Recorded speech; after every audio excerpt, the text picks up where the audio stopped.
আপনাদের কাছে একটা কোম্পানির বিষয়ে জানাতে চাই, যে কোম্পানিটি বাংলাদেশে ভয়ঙ্করভাবে শোষণ করছে তাদের অধীনস্থ যারা শ্রমিক, কর্মচারী, কর্মকর্তা, সকল লেভেলের সবাইকে একরকম জিম্মি করে তারা শোষণ করছে। আপনারা অনেকেই বলতে পারেন যে কোম্পানিতে কাজ করছে এটাই তো বেশি, কোম্পানি কম দিক বেশি দিক এটাই তো বেশি। না, হিউম্যান রাইটস এবং শ্রমিকদের রাইটস, শ্রমিকদের বেতন, শ্রমিকদের প্রতি ব্যবহার, শ্রমিকদের প্রতি যে ন্যায় অন্যায় বিচার অবিচারের সব কিছু মিলিয়েই ইন্টারন্যাশনালি কিছু লজ আছে, খুবই কঠিন শ্রমিক আইন, এগুলি অনেক কঠিন বিষয়। আমরা দুর্ভাগা একটা জাতি যে আমাদের দেশে অনেক লোক বেকার বসে আছে, তাই বলে আপনি যাকে তাকে যে কোনো মূল্যেই আপনি খাটাবেন, অত্যাচার করবেন। ভালো লাগলো না তাকে আজকে সকালে তাকে অ্যাপয়েন্ট করেছেন আর বিকেলে তাকে ডিসমিস করে দিবেন। আজকে তাকে অ্যাপয়েন্টমেন্ট দিয়েছেন আর ঠিক 15 দিন পর আপনার ভালো লাগলো না তাকে বের করে দিবেন। জি, এরকমই হচ্ছে। বন্ধুরা, আপনারা যারা শুনছেন অবাক হবেন, আমি প্রাণ আরএফএল গ্রুপের কথা বলছি। প্রাণ আরএফএল গ্রুপের ব্যাপারে আমাদের কাছে, ফেস দ্য পিপলের কাছে গত কদিন যাবৎ ভয়ঙ্কর অনেক অভিযোগ নিয়ে কারা আসছে জানেন?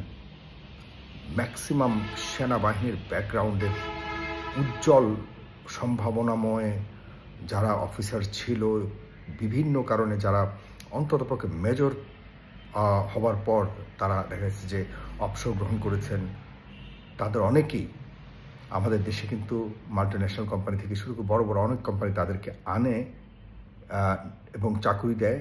এর অনেকগুলি কারণ আছে। এর প্রধান কারণ হলো তাদের নিজেদের পেশি শক্তি বাড়ানোর জন্য।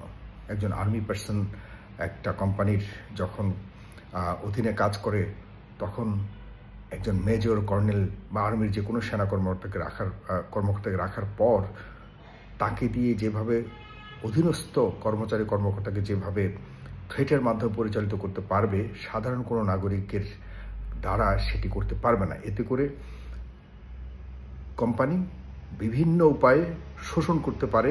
শুধুমাত্র প্রোডাক্ট সেল করে নয়, নিজেদের এমপ্লয়িজদেরকেও শোষণ করতে পারে। এমন প্রতিযোগিতায় সবচেয়ে বেশি এগিয়ে আছে এই প্রাণ আরএফএল। প্রাণ আরএফএলের মালিকের বাবা, বর্তমান যে মালিক আছেন আহসান সাহেব, তার বাবাও মেজর জেনারেল ছিলেন। সেই সূত্রে তিনি এই বিষয়টিকে সেল করে তিনি যারা আর্মি ব্যাকগ্রাউন্ডের অফিসাররা আছেন তাদেরকে খুব সহজে সুলভে তাদেরকে আনতে পারেন। এরপর এখানে আরও সিনিয়র, আরও যারা অভিজ্ঞ, শক্তিশালী সিনিয়র যারা জেনারেলসরা রয়েছেন, তার এই কোম্পানিতে কাজ করেন, তাদের অধীনে এই জুনিয়র মেজর র্যাঙ্কের যারা আছে তারা এসে যখন চাকরি করা শুরু করে, ঠিক কিছুদিনের মধ্যে যদি কোনো না কোনো কারণে এই ধরনের মানে মেজর লেভেল থেকে শুরু করে লেফটেন্যান্ট কর্নেল এই জাতীয় অফিসার যারা কোনো না কোনো কারণে যদি বাকবিতণ্ডায় জড়ায় অথবা কোম্পানির কোনো না কোনো ত্রুটির বিরুদ্ধে কথা বলে, ন্যূনতম কথা বলে যতটুকু শুনেছি, সাথে সাথে তাদেরকে ফায়ার করে দিচ্ছে। এবং আমি তো এই লেভেলের কথা বলছি, হাইয়েস্ট লেভেলের অফিসারদের কথা বলছি, কিন্তু মূল যেই লেভেলের মানুষদের কথা আমি বলতে যাচ্ছি সেটি হলো সাধারণ শ্রমিক। আমাদের কাছে ছবি এসছে, ভিডিও এসছে, সেখানে আন্দোলন করা হয়েছে, সে আন্দোলনকে কীভাবে দমন করা হয়েছে, সেখানকার যে টর্চার সেলের কথা বলা হয়েছে, সেখানে যে পরিবেশে শ্রমিকরা থাকে, খায়, রান্না করে, সেখানে কিভাবে তাদেরকে যে বেতন দেওয়া হয় সেই বেতনের থেকে অধিক শ্রম তাদেরকে, অধিক পরিশ্রম তাদেরকে করতে হয়, কোনো ধরনের ওভারটাইম নাই, কোনো ধরনের মাসিক ওরকম ছুটি নাই, দিনের বেলা নামাজ পড়ার কোনো ছুটি নাই, মানে কুকুরের মতো তাদেরকে খাটায়। কিন্তু আমাদের সরকারে যারা এগুলি দেখভালের জন্য যে অথরিটি রয়েছে, তারা বিভিন্নভাবে এই বড় কোম্পানির কাছে গিয়ে অসহায়, সামান্য কিছু অর্থের বিনিময়ে অথবা যতটুকু শুনেছি বাৎসরিক কন্ট্রাক্টে এই ধরনের কোম্পানিগুলির এই অত্যাচার অবিচারকে ওভারলুক করে আসে। আমাদের কাছে অনেকেই, ঠিক ওই লেভেলের অনেকেই, আমি আপনাকে জাস্ট বিভিন্ন কারণে সংখ্যা বলছি না এবং নাম বলছি না, আমার কাছে আমি যেসব ইঙ্গিত দিয়েছি, প্রাণ আরএফএল কেউ যদি দেখে থাকে, তারা জেনে গেছে বা জানবে, বুঝবে যে আমি কোথায় কথা বলছি এবং কোথায় হাত দিয়েছি। এটা নিয়ে আরও সামনে অনেক কিছু বলবো। একটা কোম্পানি, আমাদের দেশের বড় কোম্পানি, ডেফিনেটলি আমাদের দেশের আভ্যন্তরীণ যে প্রোডাক্ট এবং আভ্যন্তরীণ যে অর্থের রিসোর্স, এগুলিকে তারা যদি বের করতে পারে, আমাদের দেশের অর্থনীতি ভালো হবে। এটাই তো স্বাভাবিক। আমরা সবাই এই অর্থনীতির কারণে সবাই কোনো না কোনোভাবে উপকৃত হব। কিন্তু তাই বলে আপনি শোষণ করবেন? শোষণটা এমনভাবে করছেন, দেখেন অর্থনীতিতে কী ধরনের তারা কন্ট্রিবিউট করছে। যতটুকু আমি স্টাডি করেছি, জেনেছি গত কদিন যাবত, এটা আর আপনাদের সামনে আসবে, ভিডিও আকারে আসবে, কয়েকটা পর্বে আসবে। তারা ভ্যাট ট্যাক্স বিশাল ধরনের ফাঁকি দিচ্ছে, ভয়ঙ্করভাবে ফাঁকি দিচ্ছে। আর ভ্যাট ট্যাক্স দিলে না আপনি সাধারণ মানুষ উপকার হবে, না দিলে আমি তো আর এই কোম্পানির বা টাকার মালিক হতে পারছি না। এই টাকার মালিক তো তারা। এখন কথা হলো, আপনি কীভাবে অন্যের উপকার হবে? চাকরি বাকরি করে তাদের কাছ থেকে, সেই চাকরি বাকরি করার ক্ষেত্রে তো কাউকে আপনি সঠিকভাবে, মানে সঠিক থাক দূরের কথা, 3 ভাগের 1 ভাগও আপনি তার পাওনা দিচ্ছেন না। এরকম অনেকগুলি কোম্পানি আছে।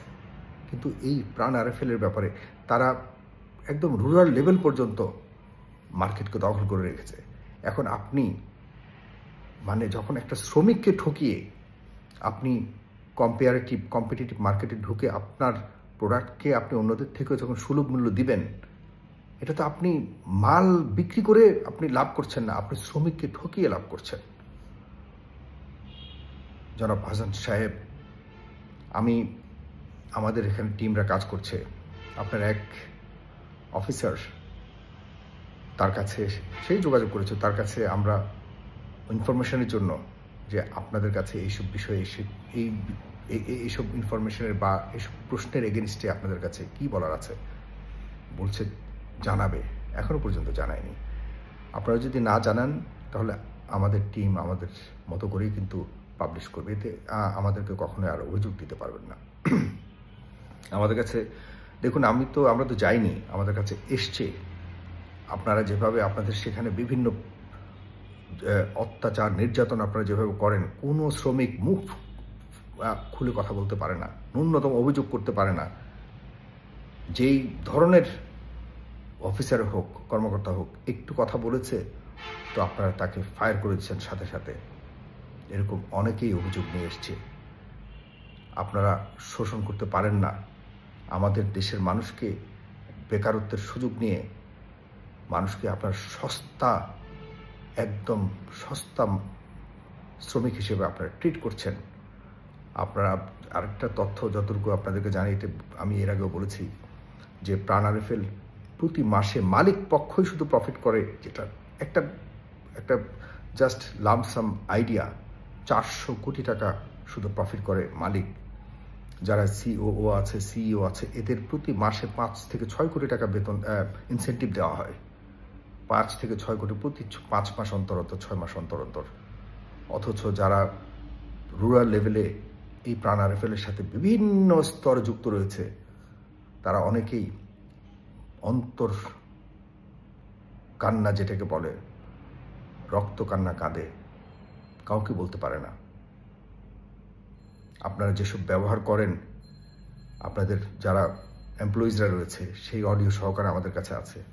আপনারা কুকুরের মতো ব্যবহার করেন। আপনাদের যারা অন্যরা অফিসার আছে, তারা কিভাবে এই যে সাধারণ বিক্রেতা যারা তাদের সাথে কথা বলে, কিভাবে কথা বলে, এগুলো সব বের হবে। আপনাদের কোনো ক্ষতি চাই না ওরকমভাবে, কিন্তু আপনারা যদি ঠিক না হন, তাহলে আমাদের এই ধরনের অর্থের সাপোর্ট আমাদের দরকার নেই। আমরা আগে চাই আপনার এখানে যারা শ্রমিকরা, যারা ঠিকমতো নামাজও পড়তে পারে না, যতটুকু শুনেছি, সেটা আরেকটা ব্যাপার, এটা নিয়ে আরেকটা অন্য সময় কথা বলবো। কিন্তু এই ধরনের বিষয়গুলির ব্যাপারে আপনাদেরকে জবাবদিহি করতে হবে। সরকারের কাছে আমরা কিভাবে এই জবাবদিহি আদায় করতে হয় সেটি নিয়ে আমরা কাজ করব। আপনারা সেনাবাহিনীকে ঠকিয়েছেন, সেনাবাহিনীর যারা অবসরপ্রাপ্ত কর্মকর্তারা আছে, অনেককে আপনারা ঠকিয়েছেন, ভয়ঙ্করভাবে ঠকিয়েছেন। আপনার সাধারণ শ্রমিককে মানুষ মনে করেন না, কুকুরের মতো আচরণ করছেন এখনো। সবাই কেউ মুখ করে আন্দোলন করেছে, তো তাদেরকে আপনারা বিভিন্নভাবে হুমকি ধামকি দিয়ে তাদেরকে শায়েস্তা করে নীরব করেছেন। ওভার আর না।